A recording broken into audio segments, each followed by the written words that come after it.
dengan apa yang kita ambil pertama itu untuk mencari aman gitu ya. Harusnya begitu. Betul, untuk mencari aman. Tapi ya mungkin kita nggak nyaman ya, mungkin itu gara-gara kita nggak nyaman. Jadi dengan selama sebulan itu puasa itu kan mulai ini ya. betul. Kok kayaknya pemerintah ini makin aneh-aneh kayaknya ya gitu. Saya ngomong ada sini. Kita pilih pertama pemerintah. Betul. Ya selesaikan pemerintah.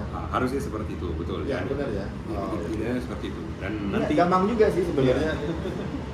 Tadi kan udah menyerahkan diri nih. Sana kan gitu kan ya, Betul. istilahnya kan. Jadi pada waktu tidak puasa itu saya juga nggak ngajak-ngajak. Saya bilang sama siapa bang? saya sendiri gitu. Saya bilang Saya sendiri. bang, Dona memutuskan tidak puasa hari Ya. ini. Tapi saya nggak mengajak yang Tapi lain. saya nggak ngajak. Ya, betul dia betul dia ngomong. Saya gitu. Saya Tapi remind- saya nggak puasa hari ini. Itu saya remind dia. Saya remind juga. Saya ikut ini.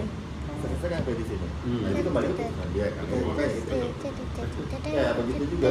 Ya nih sebenarnya kita di zaman kita ini kita bebas pilih karena tidak ada waliul amr. Karena tidak ada waliul amr. Dan sebenarnya tidak adanya waliul amr itu mempengaruhi banyak hukum, banyak hal dalam kehidupan kita. Yani dulu misalnya waliul amr itu bertanggung jawab atas banyak hal. Waliul amr yang syar'i itu yang diakui oleh seluruh umat Islam di seluruh dunia, bukan hanya di satu negara gitu. Itu dia yang bertanggung jawab atas soal zakat, bertanggung jawab atas soal banyak hal gitu ya. Hukum juga ya. Hukum, bertanggung jawab atas soal penetapan Idul Fitri dan Idul Adha. Seandainya ada waliul amri, baru kita harus ikuti, walaupun dia salah. Kalau ini dosa dia, kita nggak tanggung dosa sama sekali. Tapi sekarang Kementerian Agama maupun pemerintah, bukan hanya pemerintah Indonesia, pemerintah Saudi, pemerintah Mesir, semua pemerintah modern ini itu belum memenuhi kriteria waliul amri. Sana Jadi kebentukan juga. betul. Yang di sana kebentukan semua. pasti betul. England punya. Betul. Gitu kan. Di sini kita umat Islam di zaman kita ini hidup seperti anak yatim. Benar. Anak ayah bilang induk ya. Betul, kita nggak punya Leader. naungan, nggak punya leader gitu. Sudah hampir 100 tahun lebih umat Islam itu kayak Utsmani naungan terakhir sejak Rasulullah. Bayangkan sejak Rasulullah itu naungan terakhir Utsmani. Yang pecah Palestina. Utsmani lah dipecah sama Inggris tuh buat Menghalangi Zionis dapat Palestina itu Utsmani. Syekh, kalau lihat fenomena yang ada sekarang, seberapa dekat sih kiamat? Kok kayaknya makin dekat ya? Ya kita memang sudah di akhir zaman gitu. Iya kan, Pak? Zaman betul. Maksudnya kayak petunjuk-petunjuk bangunan sudah melebihi awan lah apa, terus sudah mulai di Timur Tengah itu sudah mulai bersalju, sudah mulai hijau. Betul sekali. Itu kan sudah mulai tanda-tanda kan ya, secara Betul. alam gitu loh maksudnya. Ini semua yang disebutkan ini bangunan tinggi, orang yang dulu pengembala unta tidak beralas kaki sekarang kaya, itu semuanya tanda-tanda kecil namanya. Tanda kecil itu jumlahnya ratusan dan hampir semuanya sudah terjadi. Hampir semuanya. Yang belum terjadi itu sedikit. Yang sedang apa? Sama kayak Asila. Iya, betul. Sepupunya Asila. Bas, yang tinggal itu yang besar. Yang tinggal belum terjadi itu yang besar. Dukhan, Dajjal, Ya'juj Ma'juj, Nabi Isa, matahari. Dajjal udah ada belum? Belum. Ada tapi belum keluar. Enggak, bukan. Maksudnya kalau sekarang dia udah bisa pindah-pindah dengan pesawat dan itu kayak udah. Belum keluar kayaknya. Belum. Karena Dajjal itu manusia. Jadi anak tahu ada beberapa teori Dajjal itu AI, Dajjal itu teknologi dan lain-lain. Bukan teknologi ya. Bukan. Dia gunakan teknologi. Nanti dia menggunakan teknologi sebagai salah satu senjatanya. Tapi dia sendiri manusia beneran. Manusia seperti kita dari keturunan Nabi Adam gitu. Enggak, maksudnya kayak Trump itu kan udah kayak Dajjal itu kan Iya. di bayangan saya ya. Mungkin itu anak buahnya Dajjal. Bisa. Iya. Itu baru anak buah loh itu. Betul. belum ada apa-apanya dibanding fitnah Dajjal gitu ya. Setidaknya kita lihat Trump sekarang itu kita bisa tahu dia salah. Dajjal nanti kita belum tentu bisa tahu dia salah. Itu masalahnya. Jadi ini testing ya? Apa? Testing, betul.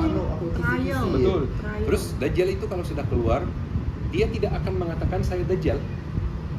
Dia tidak akan mengatakan gitu kali. betul. Bahkan saya ini ekspektasi saya, bukan hadis ya. Dajjal itu awalnya akan keluar dalam framing atau dalam kemasan pemimpin yang hebat, orang soleh, orang baik, orang yang banyak bantu orang. Itu framingnya nanti. Dia nggak mungkin bilang saya Dajjal yang dulu Rasulullah sampaikan hati-hati. Enggak. dia akan Seperti Jokowi awal ya. periode pertama. Nggak bahas politik. Jokowi awal Dia kan. nanti sadar sebagai dajjal nggak sih? Ayo dia tahu dia dajjal. Oh, dia tahu dia Dia sendiri dia tahu dia dajjal. Oh, dia sendiri tahu dia Dia dajjal. dia tahu. Cuma di Nantinya kita tahu nggak kalau dia dajjal? Orang-orang beriman saja yang hanya yang tahu. Bas Yang bisa membaca tulisan. Berarti saya nggak bisa baca ini. Saya kan ada akademi belajar bahasa Arab. Pernah ada pesan masuk, terus admin balas, kadang-kadang kami kirim pertanyaan random, kenapa mau belajar bahasa Arab? Katanya kan nanti tulisan kafir itu pakai bahasa Arab ya, nanti tidak jalan. Supaya saya bisa baca nanti. Enggak, bukan. Kenapa Jokowi Bang bilang? Framing awalnya itu kan luar biasa. Kita Orang sederhana gitu ya. Kita, gitu kan bangsa kan kita. Tapi ternyata kan kemudian tadi kan. Nah, apakah seperti itu? Maksudnya bukan sama dengan. Cuma apakah Bukan. seperti itu kira-kira? Awalnya pasti dia framing dirinya atau branding dirinya sebagai orang baik. Itu yang pasti. Karena kalau dia bakal framing diri atau branding diri sebagai orang jahat, selesai orang Nggak ada nggak yang akan. terima ya. Ya, kalau gitu memang bukan Trump. Betul. Kalau Trump kelihatan, dia langsung melabel diri dia Makanya nggak baik. Jokowi Betul. kan sampel, emang nggak salah kan rasanya. Berarti berapa jauh lagi kira-kira itu? Saya No, tidak estimasi bisa. kayak yang ada dalam Quran mungkin atau hadis. Bahwa kalau menurut saya ya, kalau sudah mulai benar-benar perang dunia ketiga, ya kalau benar-benar sudah mulai, kalau ini sudah sangat dekat. Sudah sangat dekat ya. Pemicu loh Kenapa dekat? Karena begini, salah satu tanda juga Imam Mahdi ya, walaupun Imam Mahdi itu bukan dari tanda besar ya, Imam Mahdi tidak termasuk ya tanda besar. Tapi ada hadis yakni bahwa Imam Mahdi itu akan muncul ketika ada kerajaan-kerajaan yang runtuh dulu.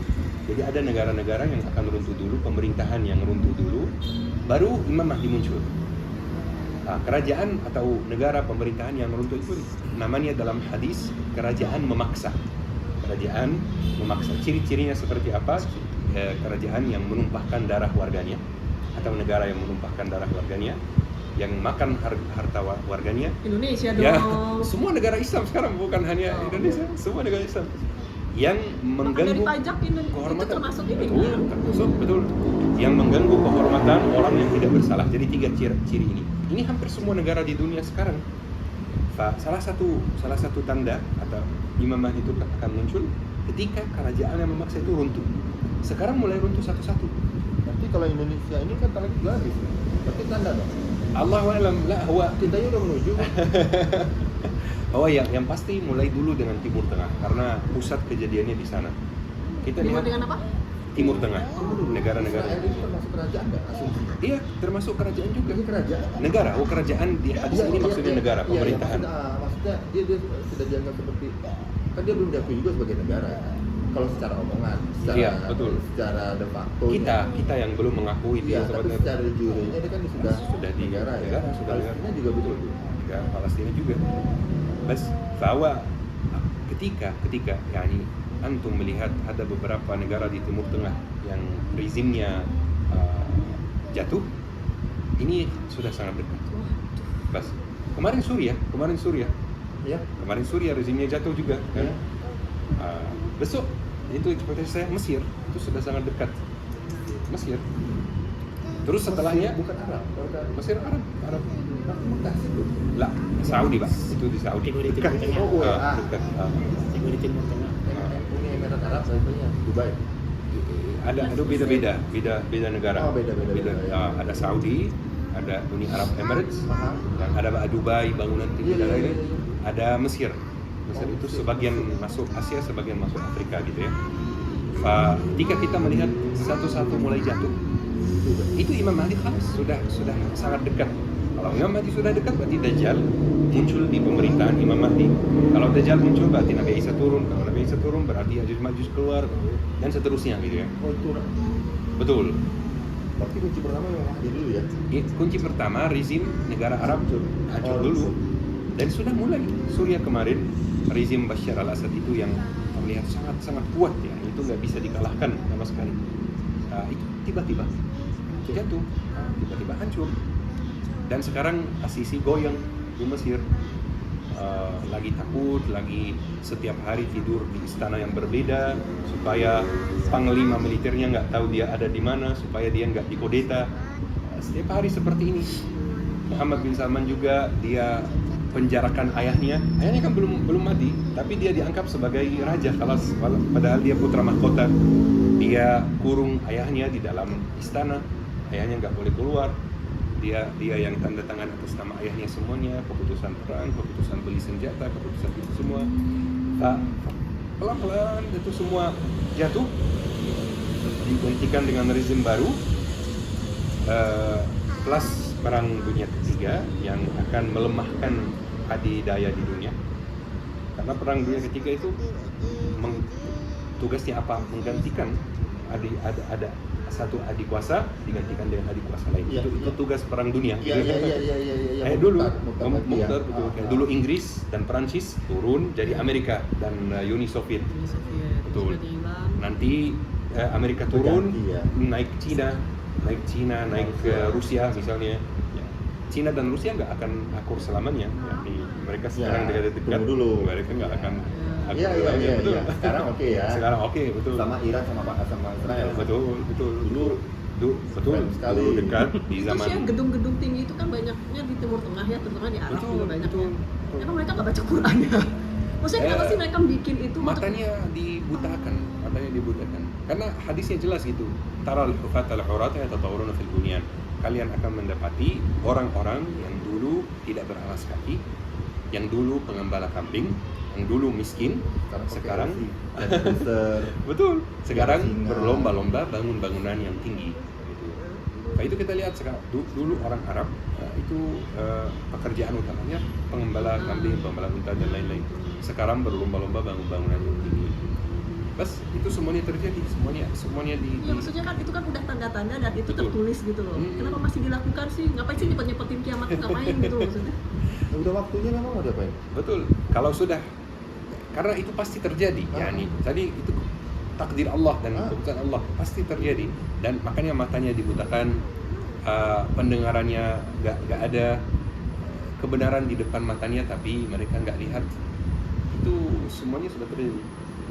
Emang jalannya begitu ya. Betul. Prosesnya ya. Itu track gitu yang sudah ditentukan sebelumnya. Iya. Sama kayak orang Islam kita kan orang mau meninggal dia mau sekian, kalau janji dia sekian jalannya pasti ke arah sana kan. Betul. Mau tutupin, mau diapain, pokoknya jalan di sana aja lah. Benar ya. Tapi kan kalau manusia itu takdir ya Syekh. Itu nggak bisa dirubah. Gitu. Takdir bisa berubah. Yang tidak bisa? Ada takdir yang bisa berubah, ada takdir yang tidak bisa berubah. Takdir yang tidak bisa berubah itu seperti tempat kita lahir misalnya. Itu khalas, sudah terjadi, dan itu warna kulit kita, bapak ibu kita, adik kakak kita, itu takdir gak bisa berubah. Tapi ada takdir bisa berubah. Misalnya ada orang yang ditakdirkan. Takdir dan nasib. Betul. Ini agak kompleks sedikit ya, karena faktor bahasa kadang mempengaruhi ya. Tapi misalnya ada orang ditakdirkan 1 minggu lagi kecelakaan, itu bisa berubah. Itu bisa berubah dengan doa, terutama dengan doa itu bisa berubah. Saya misalnya kakak saya pernah mengalami hal yang sama ketika beliau baru lulus SMA. Dia dan temannya sudah sepakat, saya dari Kairo ya. Jadi dia dan teman-temannya, banyak orang sudah sepakat untuk jalan-jalan ke Alexandria. Alexandria itu 2 jam dari Kairo. Jadi mereka memutuskan untuk berangkat 2 mobil. Mereka sepakat berangkat jam sekian, misalnya menuju Alexandria, 2 mobil jalan bersama. Beliau itu waktu itu ketiduran, dan beliau tidak ikut sama mereka. Ada 9 atau 10 orang lain. Ternyata semuanya kecelakaan, semuanya meninggal dunia. Bayangkan.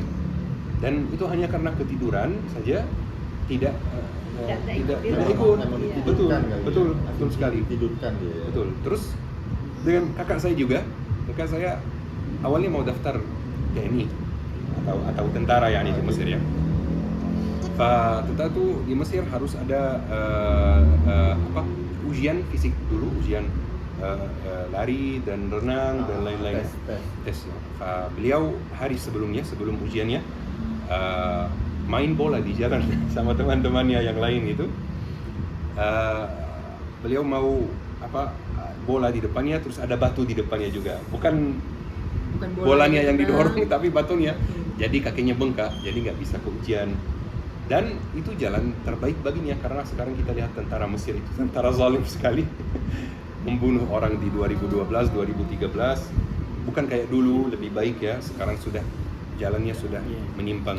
Artinya sebenarnya Betul. Kalau beliau misalnya ditakdirkan ikut tentara, mungkin beliau nanggung dosa banyak orang. Karena di tentara kalau sudah diperintahkan itu harus taat. Di 2013 di Mesir, 2014 di Rabia dan lain-lain, ada tentara yang diperintahkan bunuh orang yang protes di jalan. Apa sih kan?